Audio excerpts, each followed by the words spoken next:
Well, if you or your friends are planning tropical vacations this winter or next spring, there are new Zika guidelines that everyone should know about. 13 Investigates has now learned tonight getting tested for that public health threat might not be as simple as you think. Our investigative reporter Sandra Chapman reveals what's behind the testing delays and why some are being turned away even if they have symptoms. Fear of spreading waterborne diseases prompt health alerts in Haiti. In the aftermath of Hurricane Matthew, Dr. Barbara Erkey of Indiana Wesleyan University Marion is there, right in the thick of Zika research. She's got a vested interest as a nursing instructor and as the first person in Indiana diagnosed with the Zika virus. She's also one of 600 people tested for the virus here in Indiana this year. I walked into the health center and I said, I think I have Zika, because I had seen it when I was in Haiti and I had all the classic symptoms. Back in January, less than a week after returning from Haiti, she sought treatment herself for a headache, joint pain, and a rash. 10 days later, a blood draw sent to the CDC confirmed she was infected. Her entire Zika testing process took just over 2 weeks. But 13 Investigates has discovered it's not been so hassle-free for other Indiana patients. Some were denied testing, while testing for others dragged on for months. With just over 40 cases diagnosed statewide, 13 Investigates went looking for answers. Very concerned about it. We caught up with Dr. Virginia Kane doing rounds at Eskenazi Medical Center. The Marion County Health Director specializes in infectious diseases, including Zika. We have 13 patients here in Marion County. 8 of them are females, 5 of them are males. We know that the virus can last longer in a male's semen than it does in the blood, so we're very concerned about that. Dr. Kane says most diagnoses start with a trip to a family doctor. It's what happens next causing concern. One couple who wants to remain anonymous says they were denied Zika testing. The couple traveled to a destination on the Zika watch list. After returning home, alarm set in. The husband, who had been bitten by a mosquito, began experiencing at least one symptom. He also learned his wife was pregnant. While his private physician ordered a Zika test, he says the Indiana State Department of Health would not sign off on the testing under guidance from the CDC. No one from the State Department of Health would talk about it, citing health privacy.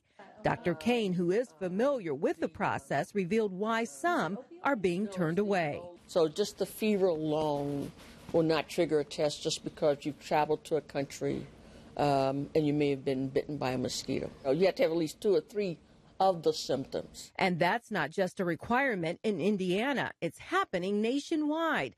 Dr. Kane says the CDC has adopted more strict criteria. They were finding that unless they met that criteria, they were getting a large number of negative tests.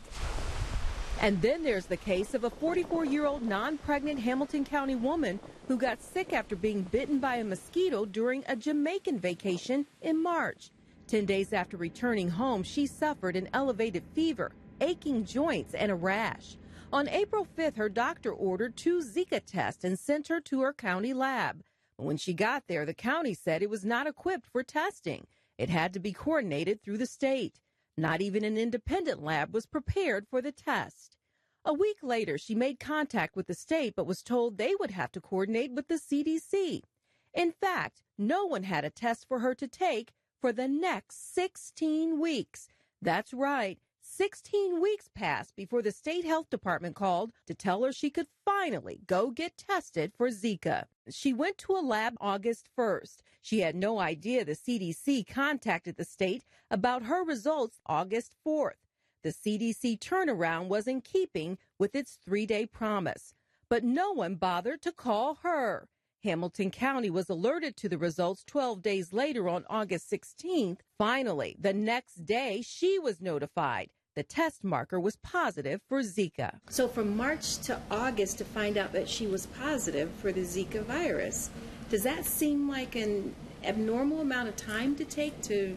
That's a long period of time. Under CDC protocol, the longest a patient should wait is about 2 weeks. The state confirms there was a significant logjam in testing and tells 13 Investigates until July, all Indiana Zika specimens had to go to the CDC because the government was the only lab in the U.S. that could provide the testing.